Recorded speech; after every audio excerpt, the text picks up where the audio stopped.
Muy buenos días a todos. En breves momentos va a comenzar el encuentro informativo hacia la descarbonización justa de los hogares españoles, organizado por la Alianza por una Energía Sostenible y Accesible en el Hogar, en colaboración con Europa Press.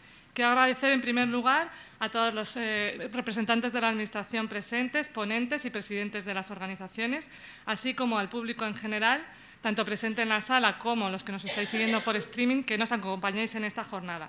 Antes de arrancar, quería recordar que la Alianza por una Energía Sostenible y Accesible en el Hogar está integrada por los actores de toda la cadena de valor de los sistemas de calefacción y de agua caliente sanitaria en España, y en concreto por las organizaciones AIGE, AGL, CANAIF, FEGECA y Serigas. En esta jornada, en la que se va a presentar la Alianza por una Energía Sostenible y Accesible en el Hogar, vamos a poder debatir y analizar cómo se lleva a cabo esa descarbonización justa de los hogares en España.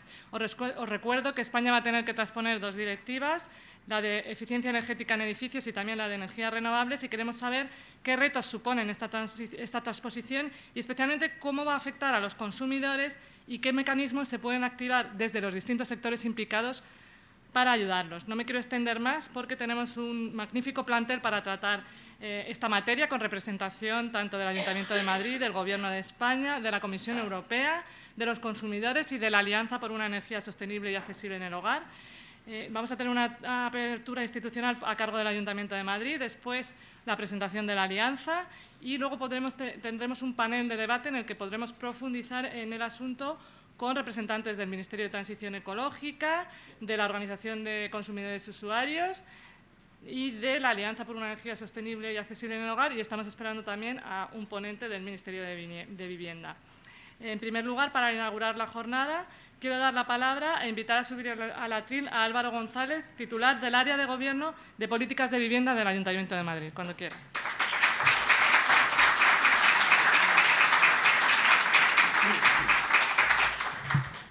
Bien, buenos días a todos. Lo primero, disculparme porque voy a tener que salir rápidamente de aquí, dado que a las 9:30 tengo un compromiso ineludible. Y, en primer lugar, pues agradecerles a Europa Press, a la Alianza por la Energía Sostenible, pues esta invitación, y saludar, como no, pues a Andrea Basiu, representante de la Alianza por la Energía Sostenible, a Alfredo Garzón, jefe del área de su Dirección General de Eficiencia y Acceso a la Energía, Cayetana Crespo Almodóvar, especialista en energía, Isabel Ortiz, Ana Armengol Torío, también consejera económica de la representación de la Comisión Europea en España, María Pin, que me acaba de presentar, también, como no, a mi directora general de Rehabilitación y Vivienda, Isabel Calzas, a todas las asociaciones presentes, a todos los presentes, gracias y buenos días. Y gracias, sobre todo, por invitarme a la inauguración de esta jornada tan interesante que sin duda alguna va a tratar algunos retos que son de actualidad y que tenemos que afrontar todos juntos. Y como punto de partida es importante señalar la importancia crucial que adquiere en estos momentos para el Ayuntamiento de Madrid las operaciones de rehabilitación y regeneración urbana y esa influencia que tiene en la propia descarbonización. Hay un dato importante que tenemos que tener en cuenta, y es que prácticamente el 98% del suelo de la ciudad de Madrid ya está consolidado. Apenas hay un 2% de suelo por construir, que básicamente se centra en los desarrollos del sureste, y eso hace que, analizando, como tenemos que hacer objetivamente los datos que tenemos, sabemos que tenemos un parque edificado de los más antiguos de Europa. De hecho, Madrid tiene aproximadamente 1,5 millones de viviendas y el 70% de estas viviendas son anteriores a 1980, lo que supone un auténtico reto, y por lo tanto tenemos que acertar en esa intervención de los propios edificios para descarbonizar ese parque que tenemos en esta ciudad. Sabemos que el 80% de esos edificios, el 80% en España, están entre las letras E, F y G. En concreto, en Madrid, las construcciones de los años 60, 70 y 80 se ubican en la letra G, sin que pasemos a la F hasta los años 90, donde nos mantenemos hasta la entrada en vigor del Código Técnico de Edificación de 2006, momento en el cual, sin duda alguna, los edificios empiezan a mejorar. De tal manera que conocemos los datos de nuestro parque, sabemos dónde están esos focos críticos. Estamos hablando de esos hogares con una baja certificación energética, en los que suele además coincidir que se trata de hogares donde esos niveles de renta son inferiores. También suele coincidir con una población envejecida y también afectada por esa brecha digital, y son cuestiones, parámetros que tenemos que valorar en todos estos momentos para afrontar de manera decidida esa brecha que tenemos, ese reto que tenemos. Tampoco podemos olvidar ese contexto europeo y mundial en el que nos encontramos en materia de sostenibilidad y rehabilitación verde, es decir, esas nuevas directivas europeas que cada vez son más exigentes, y así lo tienen que ser, en materia energética. Tenemos recientemente, efectivamente, la EPBD, que recoge esas medidas que son mucho más estrictas en rehabilitación energética de los edificios, con la mirada puesta además en esa neutralidad climática hacia 2050. Por lo tanto, nos enfrentamos a ese reto de convertir esos edificios de la ciudad consolidada a unas adecuadas condiciones de habitabilidad que incluyen, sin duda alguna, la accesibilidad en primer lugar, y así lo vemos a través de los planes que tenemos, la eliminación del amianto, por lo tanto, una mejor salubridad en los edificios, un mayor confort, también una mayor seguridad, y esos son los retos generales que tenemos que adquirir desde la descarbonización. En fin, es un reto importantísimo, un reto en el que tenemos que estar juntos. Desde el Ayuntamiento de Madrid hemos asumido el compromiso de sumarnos a la Estrategia Nacional sobre Emergencia Climática a través del Plan Nacional Integrado de Energía y Clima, y venimos trabajando a lo largo de estos 6 años de manera decidida en mejorar ese parque de vivienda que tenemos. De hecho, ahora mismo, a través de los planes Rehabilita, Adapta y también Transforma tu barrio, ya hemos conseguido rehabilitar más de 100.000 viviendas a lo largo de estos años, y el objetivo a final de este año será tener casi 120.000 viviendas rehabilitadas. Todos sabemos que si la Administración no está detrás de la rehabilitación y, por lo tanto, esas ayudas, esas subvenciones, es prácticamente imposible mejorar ese parque edificatorio. Y cuando llegamos al principio no teníamos datos, y es importante afrontar este reto del que estamos hoy hablando con datos. Por eso hicimos un plan, el Plan Habita, que lo que hace es examinar el parque edificatorio que tenemos a través de las subvenciones que nosotros damos.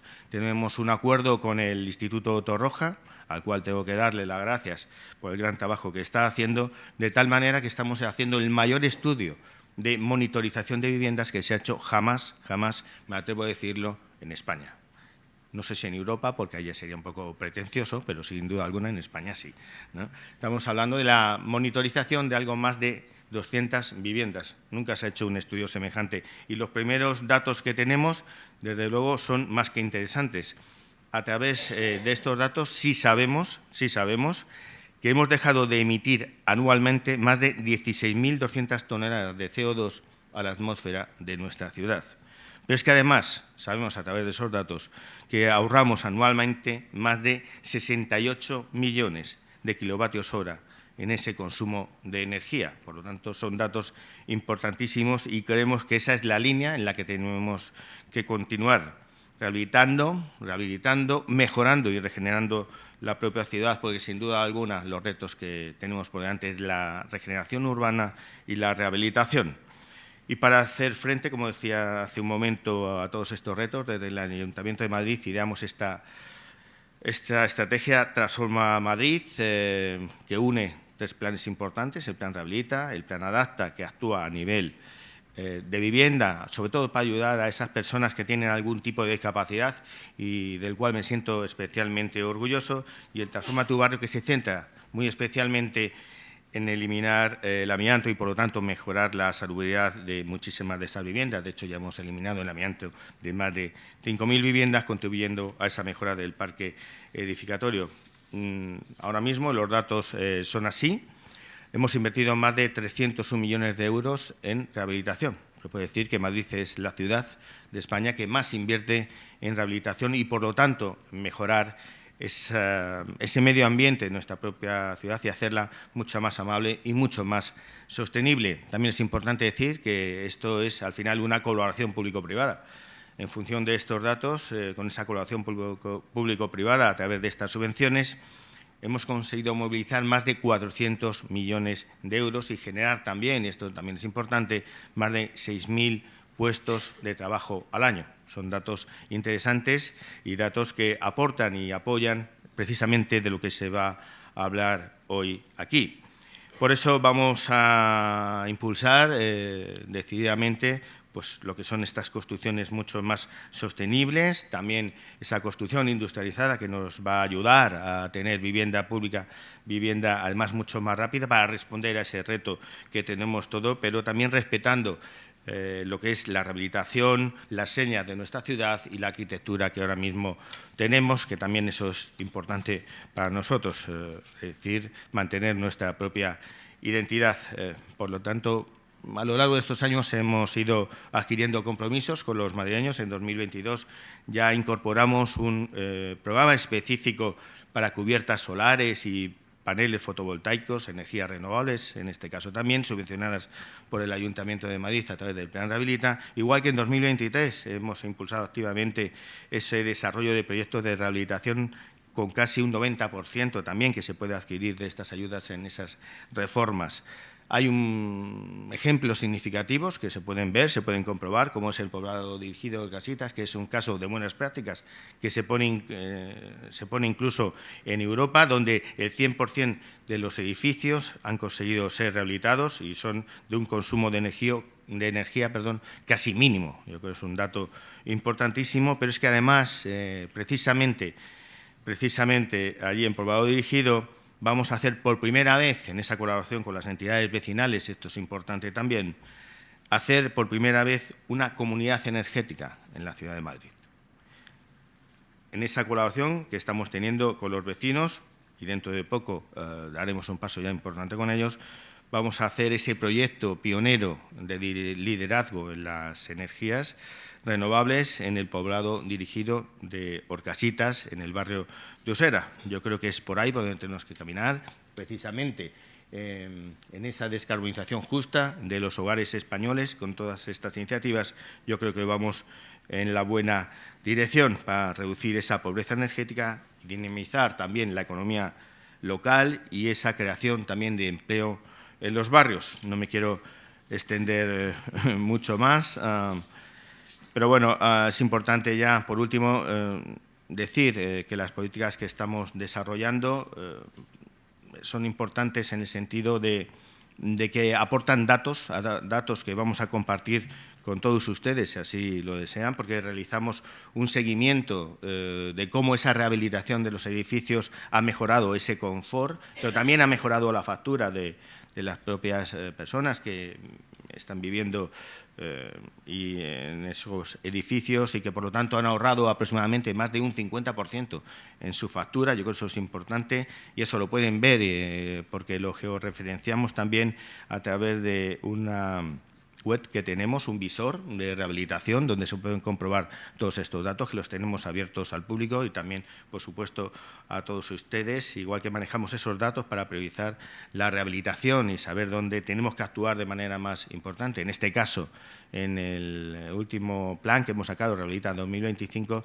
vamos a actuar de manera más decidida sobre esas viviendas que tienen mayores carencias de eficiencia energética. Y ya por último, decirles, esto ya es casi un anuncio, que estamos trabajando en la Agenda Madrid 2050, Descarboniza tu vivienda, que será la hoja de ruta que va a guiar a la ciudad de Madrid hasta 2050, cuantificando ese cumplimiento en Madrid de los objetivos del Plan Nacional Integrado de Energía y Clima. Por tanto, darles las gracias por esta invitación, decirles que tienen el compromiso del Ayuntamiento de Madrid, por supuesto el mío personal, para continuar en esta línea, para ayudar a esa descarbonización de nuestra ciudad, que sin duda alguna es el objetivo que tenemos y sin duda alguna nosotros tenemos que dejar una ciudad mucho mejor para los que nos van a suceder y este es el objetivo que tenemos que tener y que tiene el Ayuntamiento de Madrid. Muchísimas gracias a todos.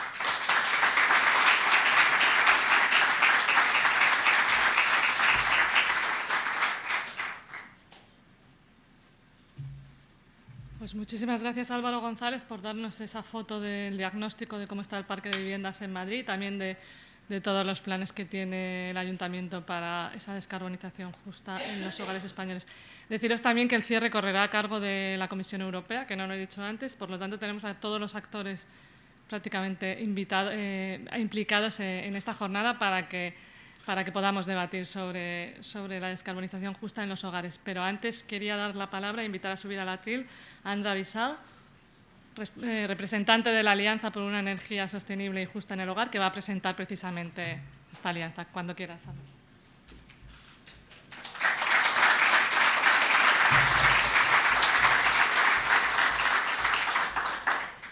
Buenos días a todos. Ilustra el concejal que ha tenido que dejarnos, representantes del Ministerio de Transición Ecológica y Reto Demográfico, el Ministerio de Vivienda y Agenda Urbana, así como de la OCU. Y como ha comentado antes María, vamos a tener a la representación de la Comisión Europea en España. Autoridades públicas, amigos y amigas, buenos días a todos y gracias por acompañarnos en este día tan importante y emocionante para todo el sector. La Alianza por una Energía Sostenible y Accesible en el Hogar, de la que hoy tengo el honor de ser portavoz, se presenta hoy en sociedad después de un intenso trabajo y muchos meses de trabajo. La Alianza, como antes ha comentado María, aúna a toda la cadena de valor de los equipos de calefacción y agua sanitaria caliente. Entre ellos tenemos los fabricantes, tenemos a los instaladores, tenemos a los productores de combustibles renovables, tanto líquidos como gaseosos, que nos hemos unido con una misión muy clara, que es avanzar hacia la neutralidad climática en 2050. Y esto sin dejar a nadie atrás y empleando todas las tecnologías disponibles. Gracias por estar hoy aquí con nosotros y ser testigo de este compromiso. La transición energética solo será un éxito si conseguimos que sea eficiente, inclusiva y realista. Es decir, adaptada a la realidad de cada hogar español. Nosotros estamos aquí para acompañar a los consumidores y a las instituciones en este proceso, para ser una plataforma de intercambio, de colaboración de la industria con todos estos actores. Estamos aquí para divulgar información veraz, para empoderar al consumidor y ayudarle a ser un agente activo de la transición energética. ¿Qué es lo que defendemos? Defendemos un modelo de transición que combine tres principios: sostenibilidad, accesibilidad económica, eficiencia y viabilidad técnica. Por lo tanto, la transición energética debe ser impulsada por todas las tecnologías disponibles, teniendo en cuenta todas las necesidades y todas las posibilidades de cada hogar y de cada familia. Creemos que los equipos de calefacción y agua caliente sanitaria deben ser reconocidos en el marco normativo, como ha comentado antes María, derivado de la Directiva de Eficiencia Energética de los Edificios y, por supuesto, en el futuro Plan Nacional de Renovación de Edificios. Necesitamos certidumbre para todas las tecnologías. Recordemos que en muchas circunstancias, y lo ha comentado antes el concejal, la única alternativa viable que tienen nuestros hogares es la caldera. Hay razones técnicas, como las limitaciones de espacio de las viviendas o el tipo de construcción, que lo atestiguan. El consumidor debe poder optar por la mejor solución para su caso particular, con la mejor información y con todo el asesoramiento. Desde la Alianza defendemos las soluciones que se tienen que adaptar al contexto. Es inviable que sea el contexto el que se adapte a las soluciones. Para que la transición energética sea una oportunidad y no un sacrificio, un derecho y no una obligación, creemos que se debe contar con las calderas alimentadas por combustibles renovables, entre todas aquellas soluciones que deben de estar a disposición de los hogares.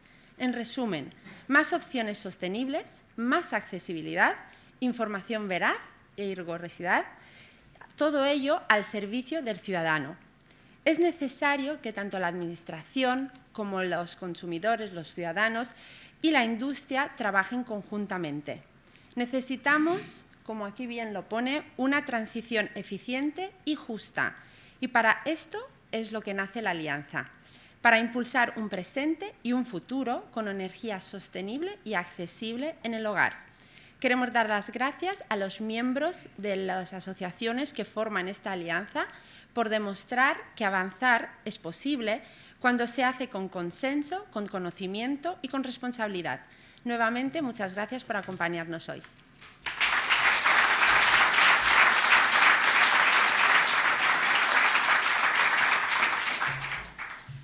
Muchas gracias, Sandra, por la presentación de la Alianza por una energía sostenible y accesible en el hogar. Quiero invitar ahora a los ponentes del panel a subir y tomar asiento para iniciar el coloquio en breves momentos.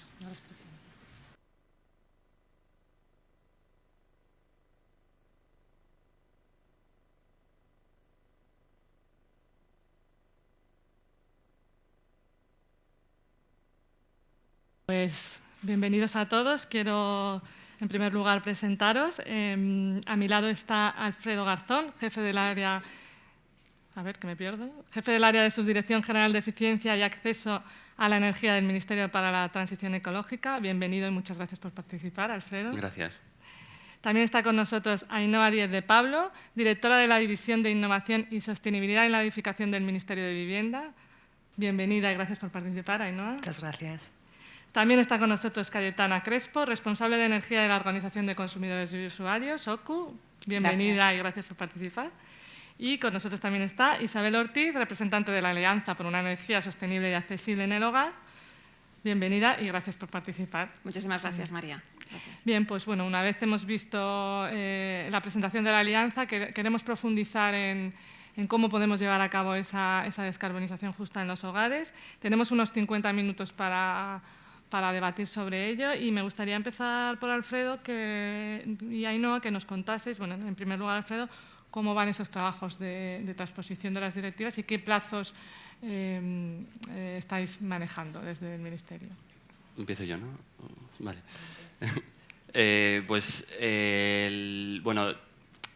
Tenemos 3 directivas que transponer. El Ministerio tiene la responsabilidad en todo lo que tiene que ver con edificios de transponer 3 directivas, que son la Directiva de Eficiencia Energética de los Edificios, cuyo plazo de transposición termina en junio de 2026, la Directiva de Eficiencia Energética, a secas, que termina en octubre de este año, creo, octubre-noviembre, no recuerdo el mes exacto, pero es a finales de este año, y la Directiva de Energías Renovables, que tiene el mismo plazo que la Directiva de Eficiencia Energética, que se aprobaron más o menos a la vez. Entonces, entre estas 3 directivas se traducen en normativa española que tenemos que poner en marcha y que aprobar en estos plazos. Entonces, Ainhoa hablará de los trabajos del Ministerio de Vivienda. Yo me centro en hablar de los trabajos del Ministerio de Transición Ecológica, que se traducen en 3 normativas y algún instrumento más que no es normativo. En primer lugar, tenemos que modificar nuestro reglamento de instalaciones térmicas de los edificios, porque los requisitos de estas 3 directivas pues tienen que adaptarse a la normativa del RITE actual, que regula las instalaciones en edificios nuevos y en reformas de instalaciones. También habrá que ver si tiene que regular instalaciones existentes que no se reformen, pero bueno, eso ahora mismo no lo regula y es algo que el Ministerio valora, pero que no es seguro. Por otro lado, no afecta a viviendas, pero la Directiva de Eficiencia Energética en Edificios obliga a establecer requisitos mínimos de eficiencia energética en edificios no residenciales. En la EPBD en inglés se llaman MEPS, que a lo mejor por esas siglas os suenan más. Son requisitos que obligan a edificios existentes, no que se rehabiliten ni que se sometan a venta ni nada, sino que existen y tienen que, como mínimo, consumir un determinado umbral de energía y por ello, si no alcanzan ese umbral, tendrán que rehabilitarse. Entonces, esa es una norma que tendrá que obligar a ciertos tipos de edificios no residenciales a rehabilitarse en un plazo determinado. Que la directiva establece en 2030 el 16% de los peores edificios y en 2033 el 26% peor, y así hasta 2050 para alcanzar el objetivo global de que todos los edificios sean de 0 emisiones. Y, en tercer lugar, la otra norma principal del Ministerio en este sentido es la certificación de eficiencia energética en los edificios, bueno, no solo por la directiva, sino que ya necesita una revisión tanto, digamos, el proceso de certificar como la metodología de cálculo de la certificación, que da lugar a letras que, bueno, como ha dicho antes el representante del Ayuntamiento de Madrid, son malas, pero quizá no deberían ser tan malas, porque cuando España se compara en términos de eficiencia de consumos con otros países, estamos como mejor que la media, pero en letras somos de los peores países. En España hace 20 años se decidió ser muy exigente con las letras de los edificios, y por eso quizá artificialmente está muy desplazada la curva a consumo, o sea, a letras bajas, cuando en realidad son consumos bajos. También este reescalado pues, implicará primar soluciones de energías renovables utilizadas on-site, o sea, en el propio edificio, porque así lo establece la directiva, y entonces también nos parece adecuado que todo lo que signifique ahorrar en factura y no trasladar a la red debe primar sobre soluciones que impliquen cargos al resto del sistema. Entonces, eso por un lado, y por otro también, digamos, la electrificación ahora mismo está penalizada en la certificación de eficiencia energética porque los valores de penetración de energías renovables no están suficientemente actualizados en la contabilización de los consumos de energía. Y bueno, y en último lugar, un instrumento no normativo que también exige la directiva y que el Ministerio está poniendo en marcha es una base de datos nacional que recoja todas las certificaciones de eficiencia energética en los edificios y otros datos de eficiencia que no son solo certificados, para poner a disposición del público en general, pero sobre todo los propietarios de las instituciones financieras, que deberán tener acceso completo a su cartera, a las viviendas de su cartera. Y bueno, esos son los principales instrumentos que vamos a llevar a cabo en Miteco, y dejo a Ainhoa porque no son menores sus instrumentos tampoco. No son pocos. No son pocos. Bueno, son menos numéricamente, efectivamente, porque son dos los instrumentos en los que nos centramos desde el Ministerio de Vivienda y Agenda Urbana.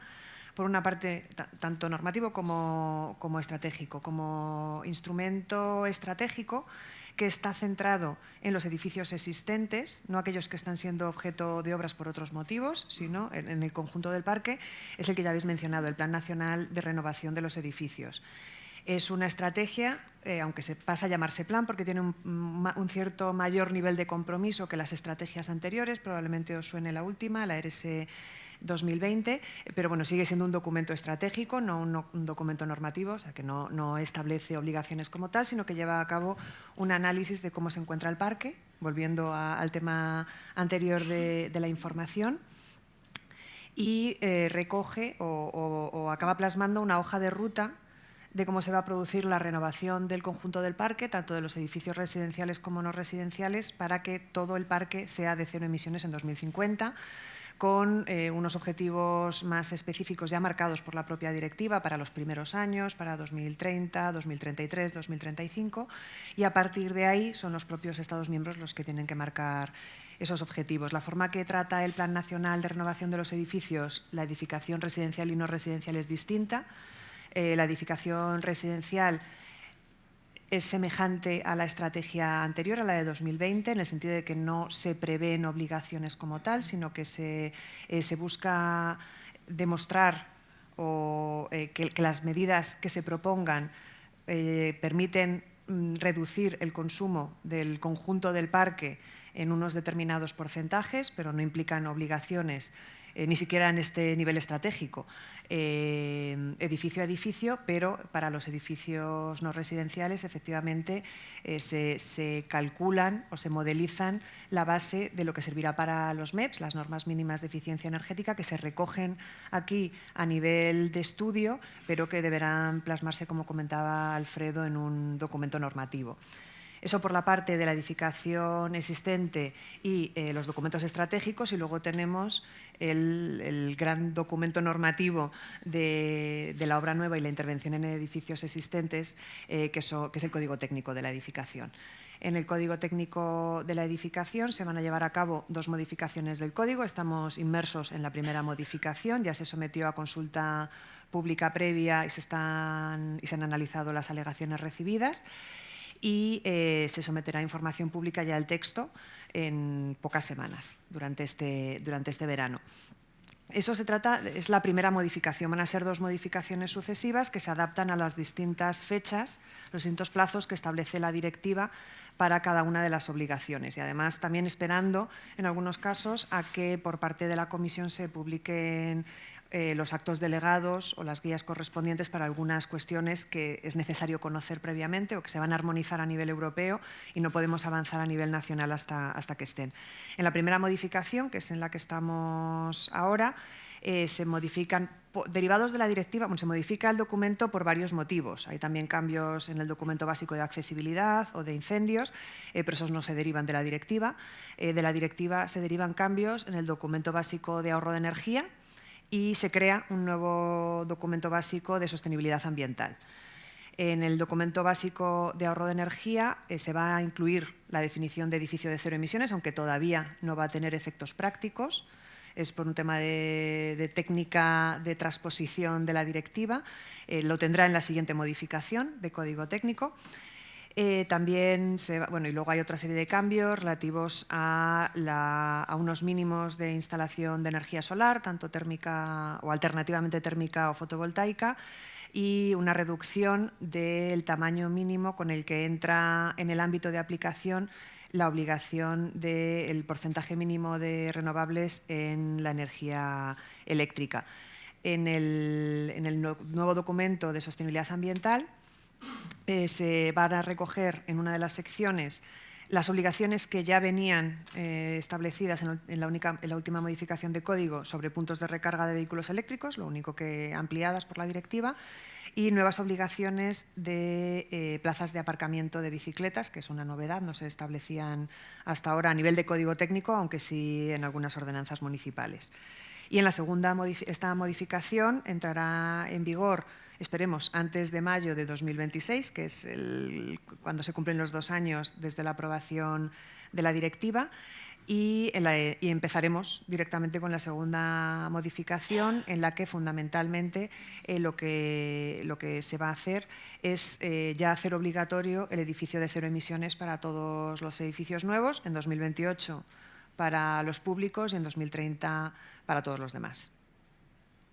Muy bien, pues visto toda la maraña normativa que tenemos en marcha, en la que luego podemos profundizar, me gustaría que Cayetana nos explicase, en base a esto, qué barreras pues encuentran los consumidores, según habéis percibido en vuestra organización, a la hora de hacer esta transición energética. Bueno, la primera yo creo que es clara, que es la falta de formación o de información. Evidentemente son muchos los cambios que ya se han hecho o que vienen, marcados por Europa o marcados a nivel gubernamental o a nivel de municipio, y los consumidores no tienen conocimiento y sobre todo no saben a qué nivel les puede afectar. Es decir, al final ellos están en su rutina diaria y hasta que no se les rompe la caldera no piensan que tienen que cambiarla y qué opciones tienen que buscar para cambiarla. Nosotros intentamos formarlos y decirles, es un tipo de actuación que no puedes tomar en ese momento, tienes que planificarla, porque si la vas a tomar en ese momento no te quieres quedar sin calefacción, vas a optar por arreglar la caldera, no vas a ser más eficiente, no vas a tener una mejor factura energética en tu vivienda, pero el día a día que tenemos todos, y me incluyo yo misma, es otro. Entonces, ahí está un poco nuestra labor en esa formación, no solo información, sino formación sobre qué opciones hay, cuándo es necesario llevarlas a cabo, qué implicaciones tienen unas tecnologías u otras. Y luego están los que sí han hecho esa labor, ¿no?, formativa o informativa previa y siguen teniendo desconocimiento porque los mensajes a lo mejor no son muy claros. De que las calderas están prohibidas, de que tengo que hacerlo ya porque si no van a venir y me van a multar. Es decir, al final yo creo que oyen campanas y no saben muy bien por dónde tienen que actuar. Entonces, bueno, esa es una de las principales barreras que nosotros hemos visto, y luego el tema de las subvenciones. Para ellos es difícil conocerlas, porque son subvenciones que a lo mejor no están a lo largo de todo el tiempo, que no se sabe muy bien cómo hay que acceder, qué documentación necesitan presentar, incluso cuentan con ellas y de repente se dan cuenta de que no tienen el certificado energético previo y ya no pueden optar a ellas o a los beneficios fiscales. Entonces, bueno, creo que necesitan que les ayudemos, que les acompañemos, que les informemos y que estemos ahí para que este camino realmente lo puedan realizar. Precisamente por todo eso nace la alianza, aunque Andra nos ha explicado un poco, bueno, las líneas generales. Sí que me gustaría que, Isabel, profundizásemos en la alianza en concreto. ¿A qué se refiere con descarbonización justa y sostenible? A ver si lo alineamos entre todos. Muy bien, María, pues permíteme que para contestarte a esta pregunta, porque efectivamente Andra ya ha puesto sobre la mesa pues sobre qué planteamiento apostamos y qué es lo que queremos ofrecer, ¿no?, como una alternativa justa y sostenible, ¿no? Y es el uso de las calderas en combinación, calderas de condensación en combinación con energías renovables. Pero ¿por qué ofrecemos esta alternativa, ¿no? ¿Por qué ponemos esta alternativa encima de la mesa? Un breve análisis muy rápido. Tenemos unos objetivos que cumplir de transición energética, descarbonización, cero emisiones netas para el año 2050. Para el año 2030 tenemos unos objetivos también parciales de una reducción de más del 55% de emisiones, de los que todavía yo creo que estamos lejos de conseguir. Y realmente por lo que se ha apostado fundamentalmente ha sido por una electrificación quizá como bastante forzada, por no decir forzosa, y pues apoyada lógicamente con bombas, aerotermias, en las que realmente pues creemos que muchísimos hogares se han quedado fuera de esta realidad. ¿Y por qué se han quedado fuera de esta realidad? Yo creo que hay aspectos fundamentales, como ya ha apuntado antes Andra, ¿no? En primer lugar, hay una serie de restricciones técnicas que son bastante complicadas de superar, ¿no? La realidad en España, y ya aquí es donde hay que aterrizar, efectivamente, como comentábamos antes, pues todas las normativas y directrices europeas a la realidad de cada país. Más del 70% de las viviendas españolas están ubicadas en bloques, en edificios, y tienen unas superficies pues, inferiores a 105 metros cuadrados. Las aerotermias, las bombas de calor, requieren espacio. Requieren dos unidades, una interior y otra exterior, que requiere un espacio bueno, pues, mínimo en una cocina si no quieres renunciar a electrodomésticos, y además tienen que cumplir también con una serie de requisitos para la ubicación de la unidad exterior en patios a unas distancias mínimas de seguridad de ventanas, etcétera, ¿no? Por tanto, ese es un primer requisito que es fundamental, que, como digo, la gran parte de las viviendas en España no pueden cumplir. Y en segundo lugar es el coste económico que tiene una aerotermia, una bomba de calor. Estamos hablando de precios medios de 18.000 euros y, siendo realistas, las rentas medias en España pues, son también inferiores a las rentas medias de otros países europeos, ¿no? Hacer un esfuerzo para una familia de cambio a una de estas tecnologías es un esfuerzo que realmente es muy importante y solo al final está quedando al alcance de las familias de una posición socioeconómica medio-alta. Es verdad que ha habido subvenciones, pero igualmente las subvenciones finalmente se reciben al cabo de 1 año o 2 años. ¿Qué familia está en disposición de aguantar ese esfuerzo económico para realizar ese cambio, ¿no?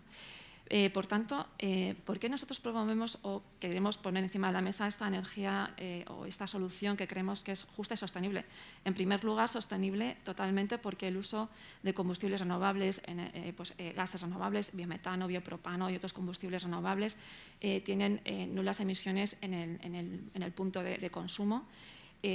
También puntualizar que la electricidad es renovable en cuanto a la generación eléctrica es renovable. Por poner un dato, en el año pasado, en diciembre de 2024, según los datos de Red Eléctrica Española, el porcentaje de generación eléctrica renovable fue del 42%. Por tanto, todas esas aerotermias y bombas de calor que están consumiendo electricidad están consumiendo un 42% de electricidad renovable, el resto no lo es. Por tanto, también hay un punto aquí muy importante que queremos matizar. O sea, la tecnología por sí sola no es renovable. Lo que es renovable es la energía con la que es alimentada. Entonces, unas calderas de condensación alimentadas con combustibles biopropanos, biometanos, son renovables y no están emitiendo CO2 en el punto de consumo. Y si consideramos todo el ciclo de vida de esta generación de estos combustibles renovables, reducen en más de un 85% el CO2. Por tanto, creemos que es una alternativa totalmente sostenible y, en segundo lugar, he dicho justa. ¿Por qué es justa? El coste de instalación de una caldera de condensación oscila entre 1.500 y 3.000 euros. Si ponemos en la balanza los costes en ambas tecnologías, pues realmente vemos que sí es una alternativa totalmente accesible para la inmensa mayoría de los hogares españoles y es lo que tenemos que realmente valorar y ofrecer. O sea, se trata de ofrecer un abanico amplio, tanto de energías justas y sostenibles a los ciudadanos para que ellos luego elijan lo que más se encaja tanto a sus requerimientos técnicos de sus viviendas como a sus posiciones socioeconómicas o sus capacidades de inversión y de gasto en estos cambios. Muy bien. Alfredo, Ainhoa, ¿cómo encajan estas propuestas en la transposición de estas directivas y cuáles son esas líneas básicas? ¿Podrían encajar las propuestas de la Alianza? Sí. A ver, en el sentido de... O sea, la directiva no prima una tecnología sobre otra. Establece la neutralidad tecnológica como principio en todos los casos en los que sea posible que esto sea así. Obviamente hay niveles de eficiencia o niveles de energías renovables que solo determinadas tecnologías pueden alcanzar. Pero en principio todas las tecnologías están abiertas en la directiva y nosotros lo vamos a transponer así. En cuanto a qué tecnología es mejor, no lo podemos decir. O sea, el Ministerio nunca se va a pronunciar sobre una o sobre otra porque todas tienen que competir en igualdad de condiciones. Hay que tener en cuenta el parque edificado, que es imprescindible para ver cómo cada tecnología encaja en cada sitio. Como has dicho tú, la mayor parte de los edificios en España son bloques de viviendas plurifamiliares donde las intervenciones para poner energías renovables in situ o para instalar bombas de calor se complica. Entonces hay que abrir otras soluciones, pero tampoco hay que tirar a la basura las inversiones realizadas en redes. O sea, ni la red de gas ni la red eléctrica tiene que quedarse fuera. Es verdad que la red eléctrica ahora mismo está mucho más descarbonizada que la red de gas y, como he dicho, la energía renovable no es la que... O sea, en estos dos casos la energía renovable no es la que consume el edificio, sino la que se produce en las centrales de generación. Entonces, simplemente por tiempo la electricidad ahora mismo está más avanzada que la red de gas, pero en ningún caso la transposición de la directiva implicará la obligación de no utilizar calderas. Eso no, y más aún si la red de gas está descarbonizada, o sea, si hay biometano o hidrógeno, en su caso, que no sé, pues eso, por supuesto, es una solución viable y técnicamente y económicamente es de las mejores. Pero también, además de las bombas de calor, hay soluciones eléctricas que, aunque desde el punto de vista de eficiencia energética siempre han estado denostadas, son más económicas que las calderas, que son los radiadores eléctricos, los calentadores eléctricos, que si la red eléctrica está descarbonizada, pues también pueden competir con las calderas. Tampoco hay que dejar fuera ese tipo de tecnologías. Entonces, los ministerios nunca vamos a poder decir qué tecnología es la que hay que instalar, sino que el mercado es el que tiene que llegar a esas mejores soluciones con los objetivos claros. Y sobre la información, lo que ha dicho Cayetana sobre cómo informar a los usuarios, pues es imprescindible. O sea, las empresas sí que están informadas y tienen mucho más capacidad de acceder a normativa, a recursos que les den poder para informar, pero los usuarios están muy desinformados y bueno, la certificación de eficiencia energética en los edificios, que en principio era un instrumento para informar a los usuarios, hemos visto que ha fallado y con esta revisión queremos que sea un instrumento básico para que el usuario tenga claro cómo es su edificio y tome decisiones sobre él y saque ventajas de la rehabilitación o del cambio de sistemas o de lo que sea, sobre todo desde el punto de vista económico, que es lo que les interesa. No sé si Ainhoa quiere... Sí. Pues quizá centrándome más en el tema también de la información y la participación. Somos conscientes desde el Ministerio de Vivienda de la envergadura de los cambios no solo cambios normativos, sino un cambio de modelo en la forma en que construimos, pensamos las ciudades, tener en cuenta que no solo se trata ya de eficiencia energética, sino incluso de huella de carbono de los edificios a lo largo de todo su ciclo de vida. Eso va a tener unas implicaciones, también aunque ahora estemos hablando más específicamente de energía, pero va a tener también unas implicaciones importantes. Y nos parece fundamental la implicación de todos los agentes y por eso hemos lanzado, para que acompañe a esta transposición de la directiva, que no se produzca solo en los despachos, un proyecto, el proyecto ARCE 2050, Arquitectura Cero Emisiones, con una página web que os animo a que visitéis, en la que podéis, bueno, muchos estáis ya participando en las distintas jornadas y grupos en torno a este proyecto, y ahí tratamos precisamente de recoger de una forma sencilla, dirigida tanto a los ciudadanos como a los profesionales, a los distintos agentes del sector, una información veraz sobre qué es la directiva, qué implicaciones tiene y cómo son los instrumentos mediante los cuales se está transponiendo en España, porque sí que es cierto que parte de las informaciones que están llegando no necesariamente son de las decisiones o las normas con las que se está transponiendo en España, sino que muchas veces, bueno, pues lo que trasciende o lo que acaba llegando son decisiones que se han tomado en otros países, pero que, como todo viene de la misma directiva, se supone que va a pasar lo mismo. Pues no necesariamente, porque la directiva sí que deja bastante libertad, dentro de que en algunas cuestiones es bastante reglamentaria, pero en otras, como no puede ser de otra manera, son los Estados miembros los que tienen que adaptarlo a su realidad, y efectivamente la realidad que tenemos en España tenemos que tener en cuenta, pues que tenemos que aprovechar todos los recursos que tenemos, todas las tecnologías, porque apostando por una o dos tecnologías nada más no vamos a llegar a lo que necesitamos. Porque hablábamos de unos plazos que ya serían para las primeras medidas, ¿no?, el año que viene, ¿no? Digamos, en poco más de un año tiene que haber una serie de cambios, ¿no? ¿Esos cambios afectan al consumidor directamente o no? En los cambios de código técnico, bueno, realmente son para edificios nuevos, es para obra nueva y para intervenciones de cierta envergadura en edificaciones existentes, o sea, no para edificios existentes que no estén siendo objeto de intervención. De hecho, se activa cuando se va a conceder una licencia, realmente. En ese sentido, tiene menos, bueno, acaba afectando a los consumidores finales, puesto que van a adquirir esos edificios, pero bueno, es más fácil que las promociones nuevas se adapten a todas las exigencias que se les va pidiendo, bueno, pues puesto que es obra nueva, aunque en algunos casos sí está situada en la ciudad consolidada y tendrá los condicionantes de las redes y de las posibilidades incluso dimensionales que exista en esas zonas de la ciudad. De nuevo, te lo preguntaba de nuevo porque es verdad que hemos visto que el consumidor no le llega quizá este tipo de información. Por ejemplo, el proyecto ARCE del que habla Ainhoa, no se sienten acompañados o informados desde vuestro punto de vista. ¿Creéis que están, no sé si perdidos o es que ni... Sí, yo creo que están muy perdidos. De hecho, nosotros hemos hecho hace relativamente poco una encuesta a los consumidores sobre rehabilitación energética y más del 90% no sabía su etiqueta energética del edificio, o sea, no tenían conocimiento del consumo que tienen en su vivienda.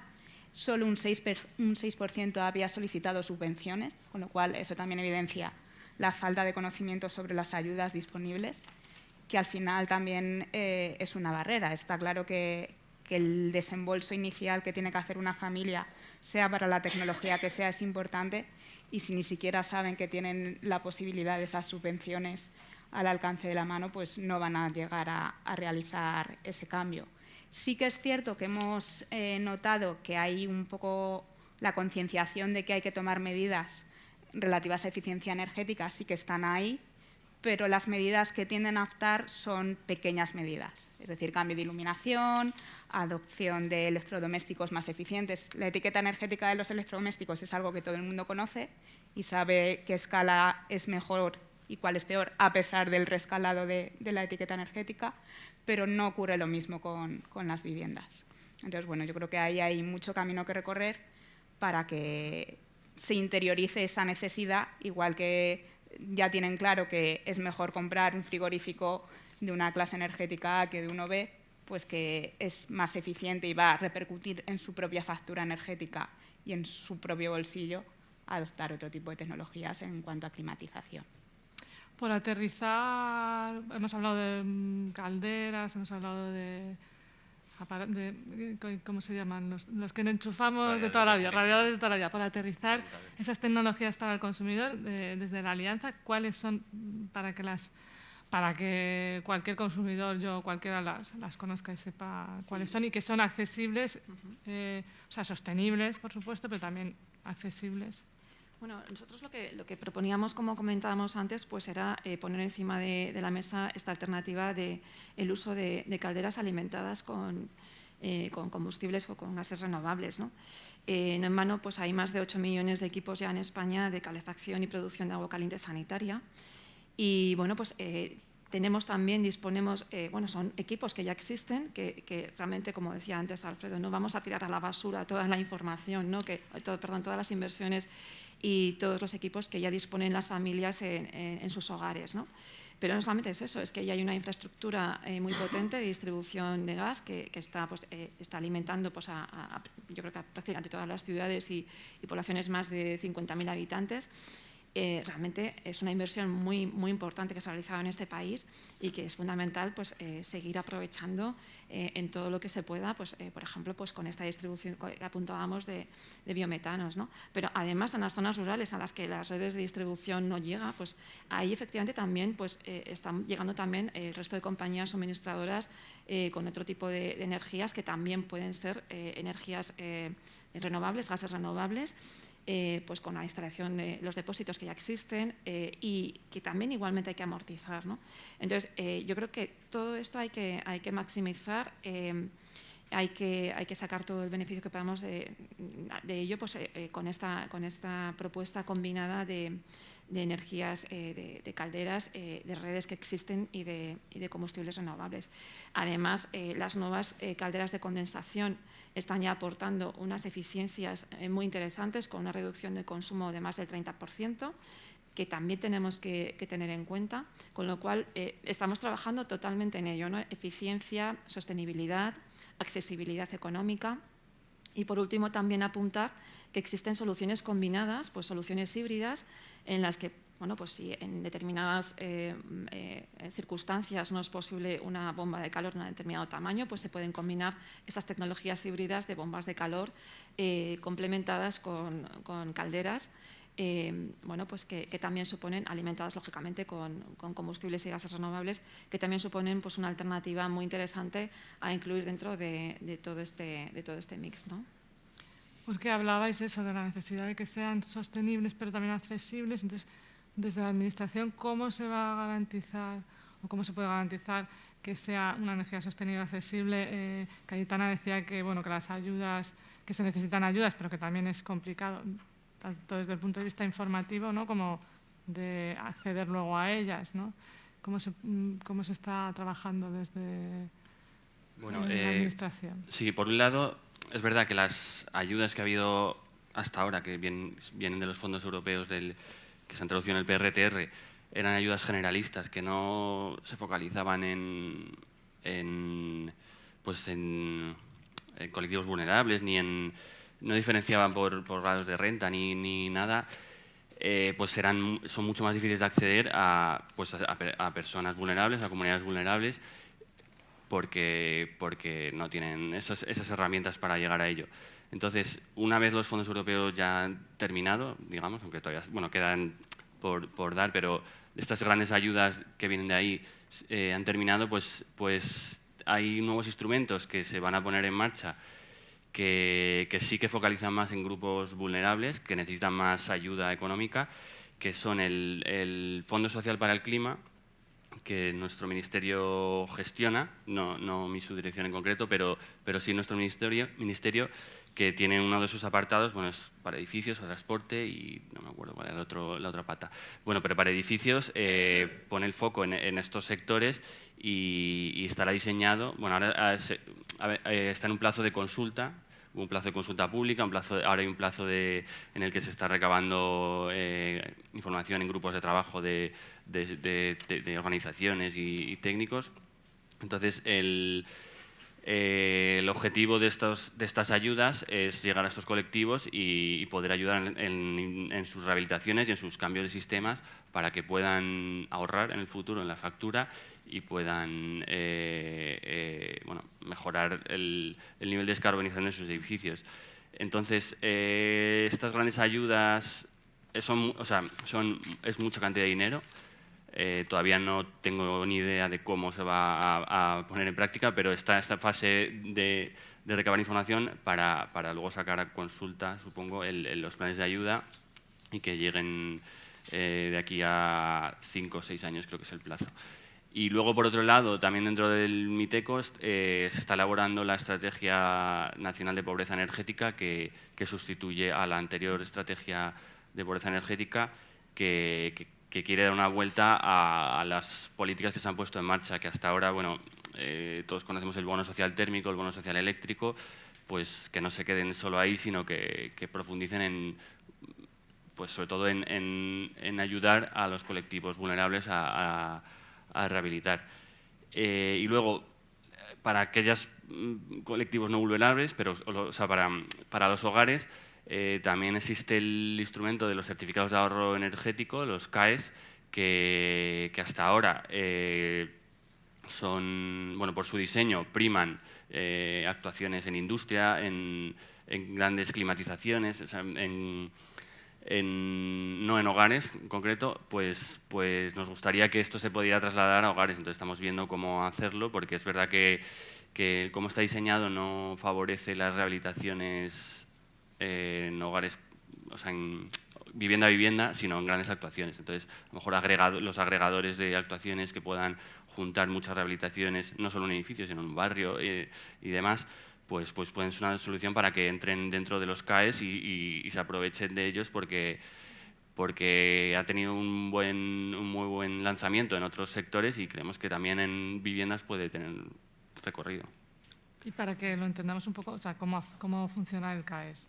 El CAES es un mercado de actuaciones de eficiencia energética donde el propietario de los ahorros, que en este caso son las viviendas, si hablamos de viviendas, pues sería una vivienda que hace una rehabilitación, pues tiene en su poder unos ahorros por unas inversiones que ha hecho y eso lo puede vender a sujetos intermedios. Bueno, hay una maraña compleja, pero al final eso, las grandes empresas comercializadoras de electricidad y productos de hidrocarburos, pues tienen que probar unos ahorros anuales, como hacen ahora en el Fondo Nacional de Eficiencia Energética, que dan dinero al Ministerio, pues pueden sustituir estas aportaciones por ahorros que compren al sujeto final, que es el que hace el ahorro.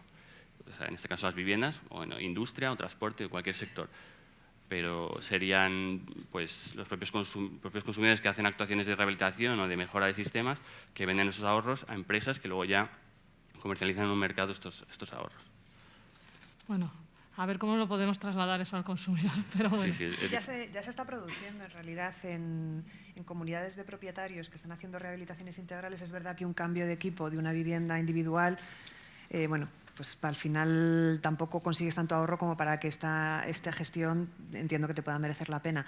Pero en rehabilitaciones integrales en edificios, en los que se cambian las ventanas, se aísla la envolvente, la cubierta y se cambian los sistemas habitualmente, sí que se está utilizando, al final, los agentes rehabilitadores que un poco te ofrecen el servicio del conjunto casi llave en mano de la rehabilitación, sí que están trabajando integrando, además de las posibles ayudas, los CAEs como medio de financiación y son con estos cálculos económicos con lo que le presentan el plan de rehabilitación a las comunidades de propietarios y ya hay comunidades que se han rehabilitado y efectivamente hay algunos casos que nos han presentado agentes rehabilitadores en el Ministerio que han conseguido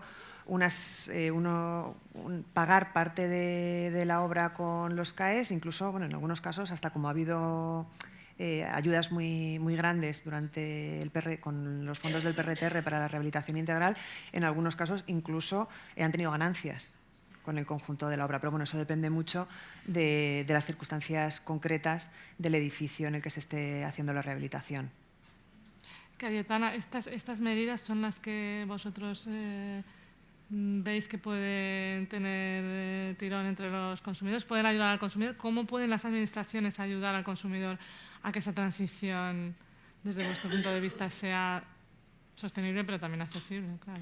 Sin lugar a dudas, el tema de los CAEs sería una opción bastante positiva para nosotros. De hecho, son muchos los consumidores que sí que han oído, o sea, igual que no han oído hablar de otras subvenciones, sí que les ha llegado información, a lo mejor no concreta y no bien estructurada, sobre los CAEs, y sí que nos llegan consultas de cómo pueden acceder, cómo pueden obtener un beneficio.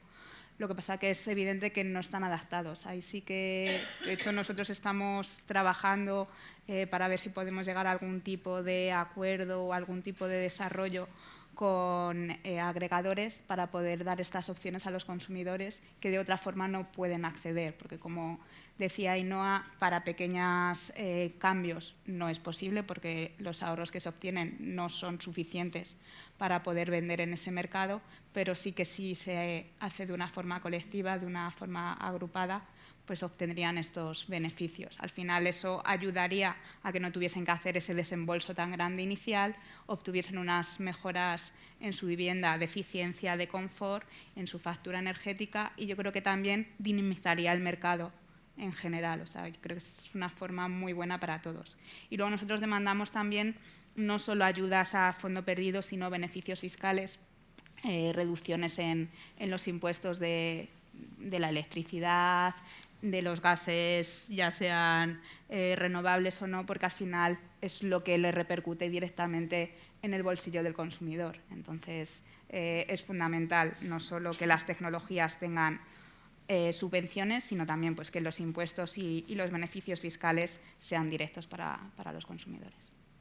Porque hablamos, estas ayudas se podrían aplicar en las tecnologías en concretos que defiende la Alianza. ¿Cómo veis qué encaje tiene en la normativa y cómo pueden efectivamente ser accesibles? Bueno, yo creo que, a ver, la normativa sí que sería necesario o conveniente que bueno, pues fuera muchísimo más clara, y permitidme que lo exprese así, ¿no? Pero yo creo que hay que eliminar todo tipo de ambigüedades que habéis comentado muy bien. Oye, las calderas no están prohibidas y eso es así, pero creo que quizá pues, luego los consumidores cuando realmente se enfrentan a estas situaciones pues no lo tienen claro. O sea, a lo mejor frases como se prohíbe el uso de calderas alimentadas por combustibles fósiles, ya todo el mundo inmediatamente pues, tiene la tendencia a pensar que es que directamente las calderas están prohibidas en cualquier versión y uso, ¿no? Y esto no es así. O sea, yo creo que tiene que existir, creemos que tiene que existir una apuesta firme, decidida y clara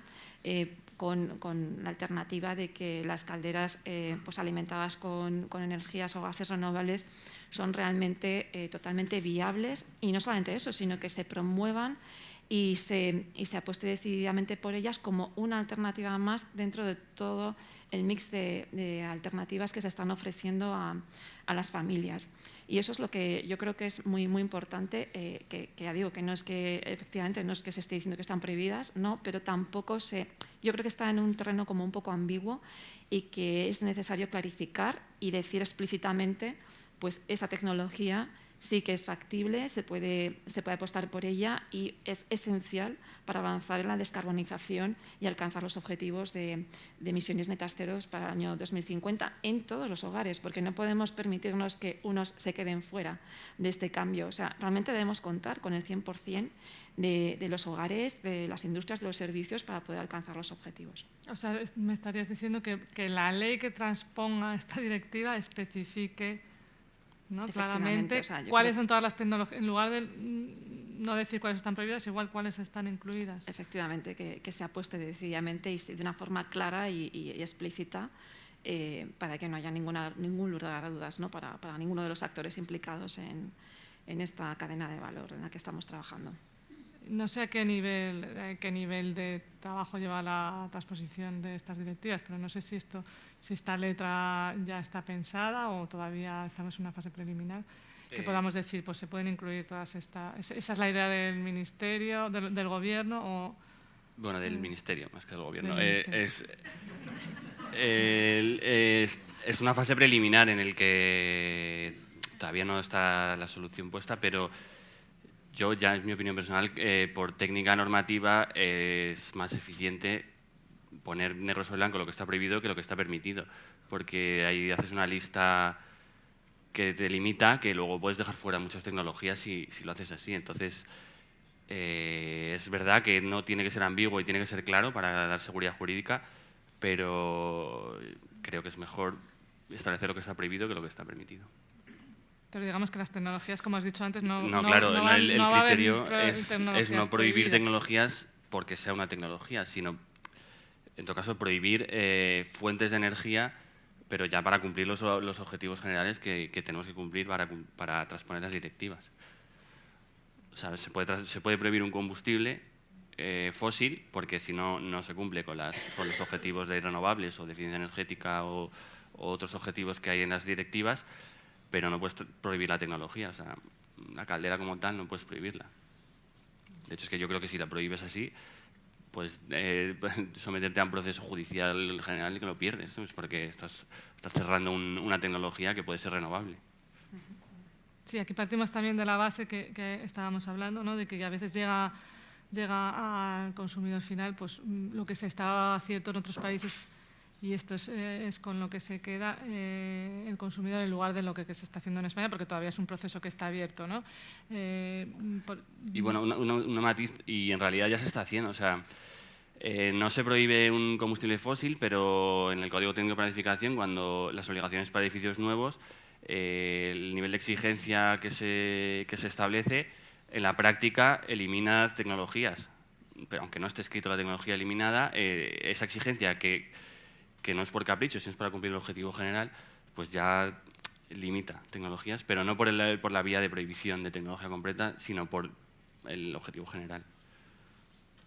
Sí, el Código Técnico es prestacional, tanto en estas cuestiones como en todo lo demás. Lo que tienes que demostrar que el edificio en su conjunto tiene un comportamiento determinado, tanto en seguridad en caso de incendios, accesibilidad, en este caso eficiencia energética, y se le pide una serie, pues se le pide un máximo de consumo de energía, unos límites de emisiones, unos porcentajes determinados de renovables en la electricidad, o sea, en el consumo eléctrico, puesto que hay usos necesariamente eléctricos en la vivienda, y en el agua caliente sanitaria o calefacción.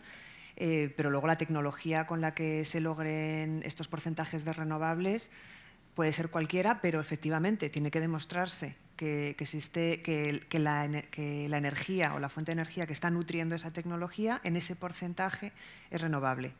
O sea que al final, para poder utilizar todas las redes de que disponemos y las tecnologías de que disponemos, lo que tenemos que conseguir es aumentar el porcentaje de renovables en todas ellas.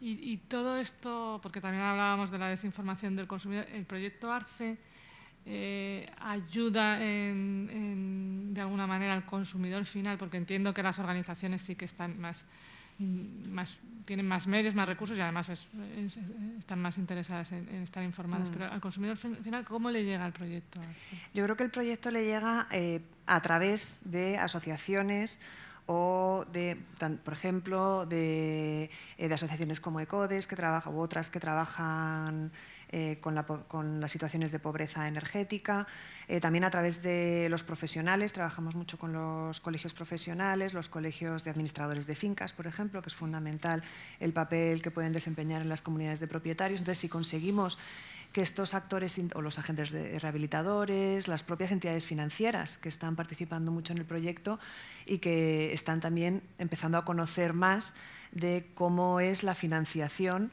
o cómo de segura puede ser la financiación de la rehabilitación energética, que sí que son proyectos que son fiables, que pueden salir adelante y que merecen ser financiados. Entonces, a través de todos estos agentes intermedios es como creemos que si ellos tienen una información veraz y conocen todo lo que se está haciendo, lo van a poder transmitir cada vez que vayan a interactuar con los ciudadanos en distintas actuaciones, ya sea concediendo un crédito o proponiendo en una junta de vecinos una determinada obra o un cambio de instalación.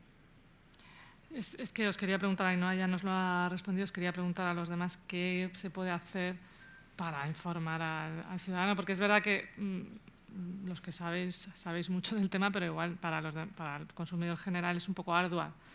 Entonces, ¿qué se puede hacer, por ejemplo, desde el MITECO o va a haber en algún momento una campaña informativa directa al público? ¿Sería bueno? ¿O qué se puede hacer para que el ciudadano esté realmente informado de estos cambios que va a tener que asumir? Pues, a ver, yo no sé decirte si va a haber una campaña, no lo sé. Porque, a ver, estas campañas a veces o sea, no llega el mensaje como tiene que llegar y pueden generar confusiones. Entonces,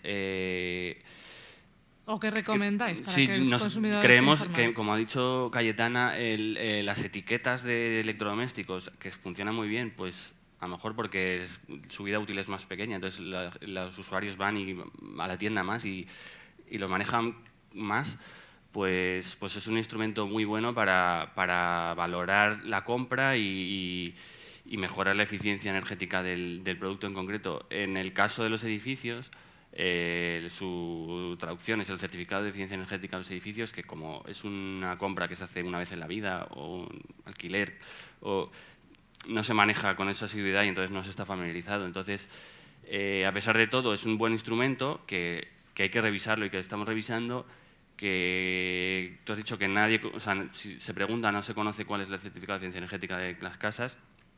A lo mejor, una vez pasado este proceso de transposición, sería útil que todo el mundo certificara su casa. Puede ser una obligación que no implica mucho, una inversión económica grande, y además podría haber ayudas. Entonces, eso daría información actualizada de los edificios a los usuarios y a las administraciones, porque también nos falta a nosotros mucha información. Y el certificado revisado se pretende que vaya un paso más allá, incluirá las recomendaciones de mejora para alcanzar el edificio cero emisiones en 2050, qué pasos concretos tiene que seguir ese edificio, que es llamado pasaporte de renovación, que es otro instrumento que se acoplaría dentro del certificado de eficiencia energética, y entonces eso da información a cómo el edificio puede rehabilitarse o puede mejorarse de la forma más económica, con los mejores instrumentos disponibles. Entonces, eso puede ser una vía. En realidad es casi lo más complejo, que los usuarios sepan de estos temas, y la verdad que no tengo la respuesta. ¿Sí, no? A lo mejor la OCU tiene alguna otra medida que se pueda poner para que el consumidor esté informado. Al final es parte de nuestra labor, es decir, nosotros tenemos que informar de que hay que hacer este tipo de actuaciones, de que el parque edificatorio es todavía bastante ineficiente y que son los consumidores los que van a notar ese beneficio. O sea, yo creo que también es una labor de concienciación, que yo creo que tampoco ha llegado, que se ve como que los objetivos son a nivel país, pero es que el país somos todos. Y como decíamos, al final el consumo de los edificios de viviendas es una parte muy importante. Entonces, cuando tú le tocas el bolsillo al consumidor es cuando empieza a entender que eso tiene un beneficio, y además no solo de consumo, sino también de confort, que también es un mensaje que nosotros estamos intentando que les llegue. Es decir, vais a realizar una mejora que vais a notar en vuestro bolsillo, pero es que también vais a notar que vais a llegar a casa y vais a estar más a gusto. Entonces, cuando hablas de cosas que ellos entienden y que ellos van a notar directamente, pues el mensaje siempre llega mejor. Nosotros estamos trabajando en proyectos europeos que intentan acercar este tipo de tecnologías a los consumidores, que intentan que ese desembolso inicial sea lo menor posible, y no solo ese desembolso inicial, sino que luego la utilización de ese tipo de tecnologías pues también se note, ya no solo por la eficiencia de la propia tecnología, sino porque el consumo del combustible también sea más económico. Y desde el punto de vista de los actores implicados en la cadena de valor, ¿qué es lo pues, que...? Efectivamente, bueno, yo creo que ya llevamos tiempo haciéndolo y se seguirá realizando. Evidentemente, todos los actores implicados por parte de la Alianza pues han hecho un gran esfuerzo pues, por informar a los consumidores, no solamente por informar, sino por facilitarles esta conversión a una mayor eficiencia energética, ¿no? Si aterrizamos en las calderas, pues evidentemente todos los actores implicados, fabricantes, instaladores, han hecho un esfuerzo muy importante por participar activamente en esos planes Renove de calderas para ir transicionando hacia calderas de condensación, que como hemos dicho tienen una mayor eficiencia, una reducción importantísima de óxidos de nitrógeno y es algo en lo que hemos estado trabajando y se seguirá trabajando, por supuesto, ¿no? Y con respecto al conocimiento de los combustibles y gases renovables, pues también realmente se está haciendo también un esfuerzo importante de comunicación, de que el cliente lo conozca. Por ejemplo, en el caso del biopropano, es un coproducto de la producción de biodiesel a partir de residuos como pueden ser aceites de cocina usados, grasas animales, residuos vegetales, y eso sí que se está haciendo un esfuerzo importante para que el consumidor final lo conozca y que sepa que existen estos biocombustibles y estos gases renovables, ¿vale? Y seguiremos en ello. Bueno, a modo de conclusión, nos estábamos quedando sin tiempo, sí que me gustaría, bueno, habéis hablado de los retos que cada uno en vuestro ámbito tienen esta descarbonización justa del hogar. Me gustaría que a modo de cierre pues, me dijeseis cómo veis vosotros cómo se puede llevar a cabo y cuáles son esos retos a los que os enfrentáis.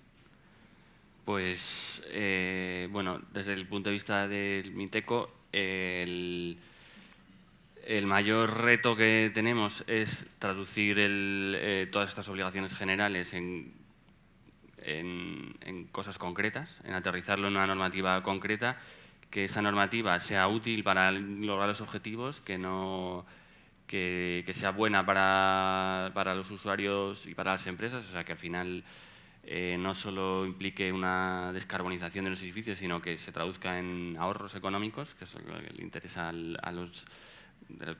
Bueno, es una de las cosas que más interesa a los usuarios. Entonces, monetizar estas actuaciones con lo que sea, o ahorrar inversiones con financiación, y que luego la normativa sea clara y no deje lugar a dudas en cómo aplicarla. Es un gran reto, lo de la normativa. Ay, no. Bueno, como comentaba, nosotros realmente lo que más regulamos o lo que regulamos como tal es la edificación nueva, que tiene sus propios retos. Yo creo que el reto fundamental en el campo de la sostenibilidad de los próximos años de cara a la obra nueva va a ser la limitación de la huella de carbono, es el hecho de no mirar ya solo a cuánto consume el edificio cuando está en funcionamiento, sino cuánto consume desde el momento en que se obtienen las materias primas, se transportan a la fábrica, se producen los productos de construcción. Y bueno, el entramado de los productos de construcción es un tema extremadamente complejo, que además cuenta también con regulación a nivel europea, con el reglamento de productos de construcción, y que va a tener que cambiar eso, no solo decidir un sistema u otro o decidir una solución constructiva u otra, sino pensar los edificios de otra manera, que sean más compactos, que tengan una menor huella, incluso reduciendo los metros construidos o consiguiendo pues tener un uso de todo tipo de materiales, ya no solo de la energía, sino también de los materiales de construcción, más reducido al que se ha venido produciendo hasta ahora. Muy bien. Cayetana. Nosotros acompañando, al final intentando facilitar este proceso a los consumidores, estando ahí para contarles en un lenguaje que ellos entiendan qué cambios son, qué implicaciones tienen para ellos, y una vez que ya estén concienciados, intentar acompañarles para que tomen la mejor decisión posible.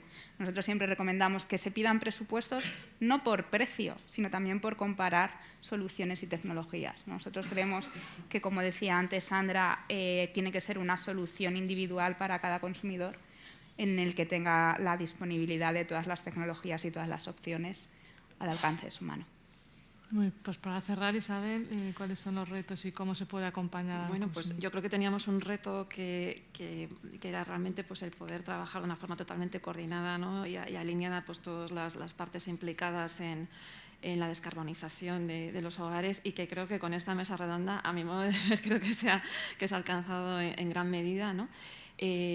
Para mí ha sido, yo creo que para todos nosotros, bastante gratificante ver que realmente sí que estamos en la línea, en la senda, Y, por supuesto, pues también ver, seguir también el siguiente reto, pues es, como comentaba Cayetana, pues tenemos que informar a los consumidores y que tengan todas las opciones con total transparencia para que puedan elegir lo más conveniente en su situación. Y nada más. Pues muchísimas gracias a los 4 por participar. Vamos a hacer ahora un receso para hacer una foto de familia con los presidentes de las organizaciones y luego damos paso a la clausura. Os invito a que os unáis a todos.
Consejera Económica de la representación de la Comisión Europea en España. Cuando quieras, Ana.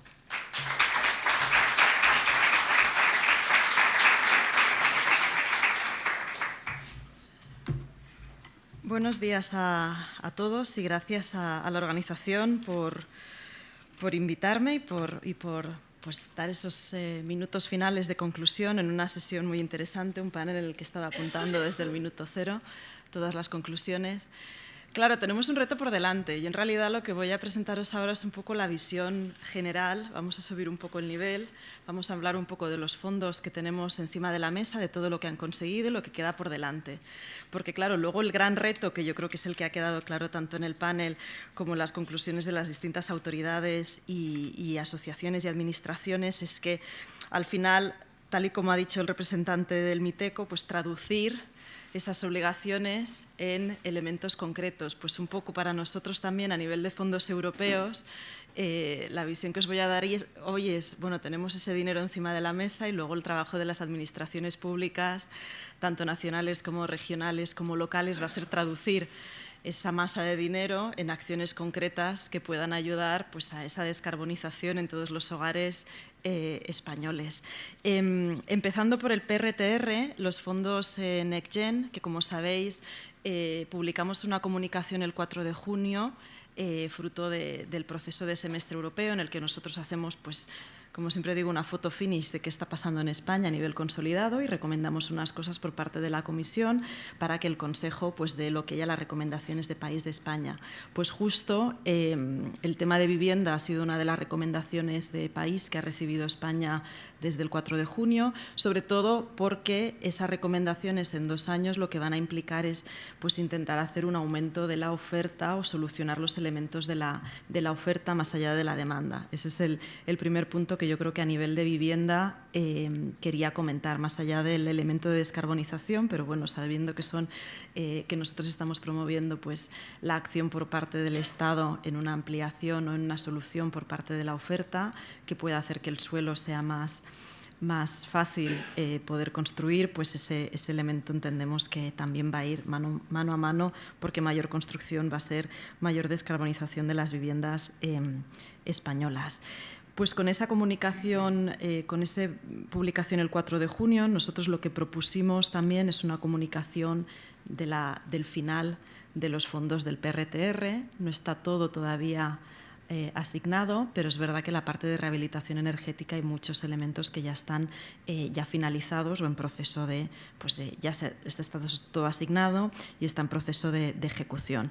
La cifra o la fecha final para presentar todos los últimos pagos del PRTR es el 31 de agosto, porque como bien sabéis el Fondo de Recuperación fue un fondo que nació fruto de la urgencia y de la emergencia del COVID, con una caída del Producto Interior Bruto Europeo de un 25%, con lo cual saltaron ahí todas las alarmas y ahí salieron esos casi 800.000 millones encima de la mesa, para los cuales España, con subvenciones que no llegan a 80.000 y créditos y préstamos que son unos 83.000, consolida un total de 163.000 millones disponibles, con un etiquetado verde de un 40% y con un elemento de renovaciones y de rehabilitaciones energéticas que, para los que sepáis, y nosotros por lo menos el feedback que nos llega es que se ha quedado corto, porque claro, tenemos un parque de viviendas muy grande en España, sobre todo viviendas multifamiliares, como ha quedado muy claro y muy bien explicado durante la sesión de debate, y eso pues crea retos a la hora de dar soluciones de descarbonización y dificultades a la hora de pues aprobarlos y llevarlos a cabo, más allá de las renovaciones que se puedan realizar a nivel energético individual. Y otro de los elementos, por supuesto, pues es la transposición de directiva europea en ese sentido que se aprobó y que pues estamos pendientes de saber lo que va a proponer España en ese sentido, pero sabemos que está trabajando en ello. Eso es una parte de los fondos, sabemos que tenemos esos fondos europeos y también quería destacar la importancia que ha comentado el representante del MITECO también durante la mesa del Fondo Social para el Clima. Como bien sabéis, para llegar a ese objetivo de reducción de emisiones del 55% a nivel europeo, necesitamos ampliar las reducciones y las emisiones de gases de efecto invernadero que vienen de los edificios. Hasta la fecha, los que sabéis de regulación europea, por lo menos era el área que yo llevaba antes de estar en fondos de recuperación, esa parte de emisiones que venían de los edificios y del transporte rodado estaban dentro de la regulación de esfuerzo compartido, que lo que daba era un objetivo general al Estado miembro: tienes que reducir X%, y luego el Estado miembro decidía cómo, cuándo y dónde, y era como una especie pues bueno, sigue estando vamos, activa esa regulación, pero esencialmente lo que le decías al Estado miembro: tu objetivo es ese, puedes reducir o bien en transporte rodado, bien en edificios, bien en emisiones que no vengan de CO2 de agricultura, y tú decides exactamente qué actuaciones quieres llevar a cabo.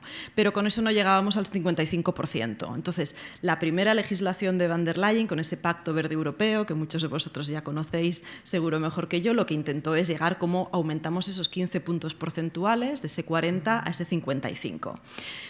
Y no hay otra solución que también incluir un precio, una señal de precio del carbono de los edificios y del transporte rodado. Y eso genera un mercado paralelo de LTS, de los derechos de emisión, que es el ETS2, como se le ha llamado, y de ahí deriva en las negociaciones de colegisladores, es decir, una vez la Comisión propone, los colegisladores, Parlamento y Consejo, dicen, bueno, esta es la propuesta de la Comisión encima de la mesa, y muchos Estados miembros, sobre todo estados que tenían pues una dificultad de descarbonizar edificios, entre ellos también España, necesitamos un apoyo financiero en forma de subvención para descarbonizar nuestro parque de edificios y nuestro parque pues, de transporte rodado, sobre todo para los ciudadanos que sufren pues, de una pobreza energética, porque les cuesta más, quiero decir, el presupuesto que supone descarbonizar tu edificio, tu piso, tu casa, pues son miles de euros que muchas de las viviendas no son capaces de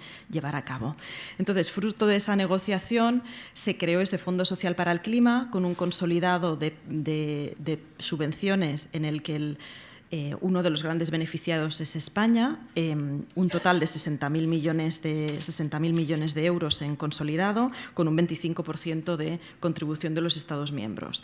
¿Y eso España qué supone para España? Pues España va a recibir un 10,52% de esos 65.000 millones, que son casi 6.800 millones, que va a poder destinar, tal y como ha comentado muy bien el representante de Miteco, pues ahora mismo España, como el resto de Estados miembros, algunos de ellos ya han presentado su plan, tienen que crear un plan social para el clima.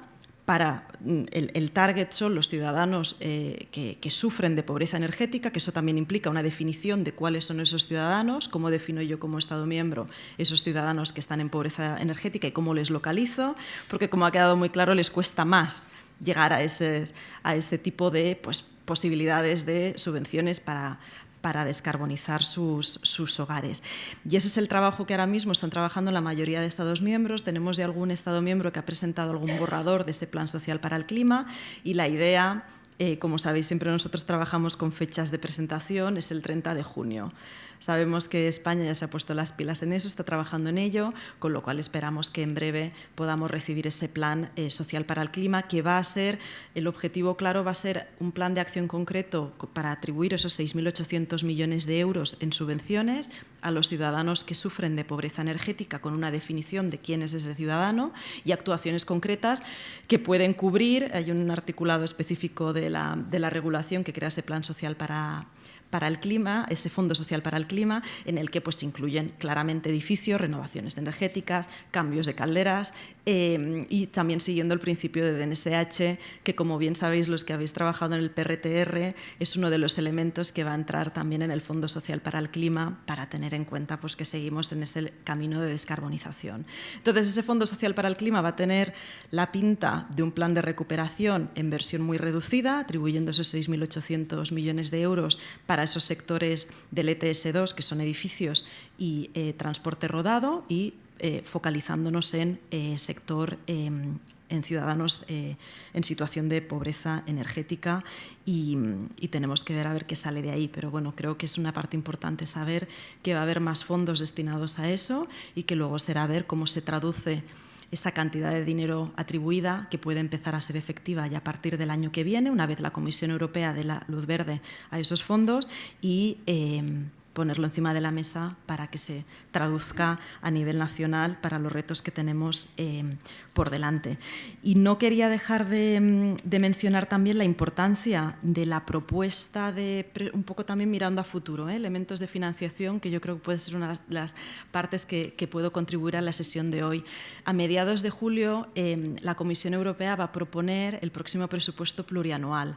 Como sabéis, el nuevo flamante ganador del Princesa de Asturias para la Cooperación, que ha sido Mario Draghi, que se anunció ayer. Sabéis que creó ese informe de competitividad encargado por la presidenta van der Leyen, en el que los 3 elementos eran cerrar la brecha de innovación, y el segundo era mejorar la descarbonización, sobre todo con un elemento industrial para no perder la competitividad del continente europeo. Pues yo creo que esa parte de competitividad y descarbonización va a ir muy de la mano en la propuesta que la Comisión Europea va a presentar antes de las vacaciones, para que se dirigiera durante el periodo estival y llegara a septiembre con una nueva presidencia danesa en Consejo, y empezar a ver por dónde van los tiros en la negociación del presupuesto plurianual, que como sabéis suele llevar un par de años negociar, porque somos 27 vecinos de escalera que nos tenemos que poner de acuerdo, y sería para ejecutar o para poner en actuación a partir de 1 de enero del 28. Y esa parte de presupuesto también va a ser muy importante ver los elementos de descarbonización y de apoyo para la propuesta que vamos a presentar desde la Comisión, con un objetivo claro también de simplicidad y de simplificación a la hora de crear y gestionar esos fondos europeos, que a día de hoy tenemos más de 50 distintos fondos europeos y con poca flexibilidad entre ellos. Así que la idea de la Comisión, como dejó muy clara la presidenta van der Leyen el 30 de mayo en su discurso sobre presupuestos, en la jornada de presupuestos en Bruselas, es que vamos a ir a una propuesta más simplificada y que pueda permitir mayor flexibilidad para los retos que tenemos encima de la mesa, que como sabéis son muchos, y empezó con el COVID y sigue avanzando con distintos retos en los que nos encontramos como continente europeo. Así que también por parte de la Comisión solo también indicar pues eso, que el elemento, la conclusión de la representante de Alianza ha sido clave, o sea, trabajar de forma coordinada. Nosotros como Comisión Europea estamos aquí encantados de escuchar las voces de la industria y de las administraciones públicas y seguimos adelante con presupuesto europeo, con presupuesto nacional y teniendo claro que la descarbonización de los hogares pues, es la clave para descarbonizar la economía local, regional, nacional y europea. Así que muchas gracias por la sesión y quedo a vuestra disposición durante el café por si queréis algún comentario concreto. Gracias, gracias por todo.